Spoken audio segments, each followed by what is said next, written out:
Do pres një fet dhe do kujtesem që thika të kaloj aty ku bashkohen vertebrat e shtyllës kryesore. Që si duket? Kjo pjesa e palcës. Është goxha fet e madhe dhe e trash, kështu që do ta ndaj në mes për zgjatje. Do ta marinoj tani me pak krip piper, trumës, lëkurë portokalli dhe vaj ulliri.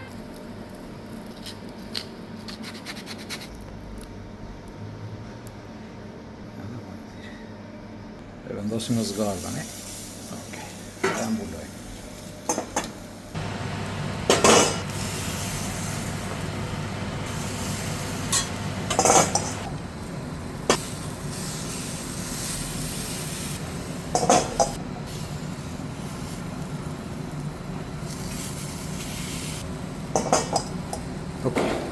Peshku tashmë është gati, kështu që e heqim nga zgara.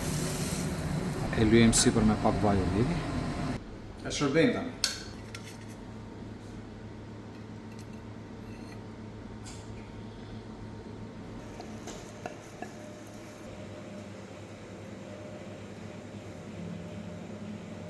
Unë e shoqërova me pak risotto me spinaq dhe domate të pjekura, por mund të shoqërohet fare mirë me perime të pjekura, perime të zjera, spinaq sote apo diçka tjetër sipas preferencës.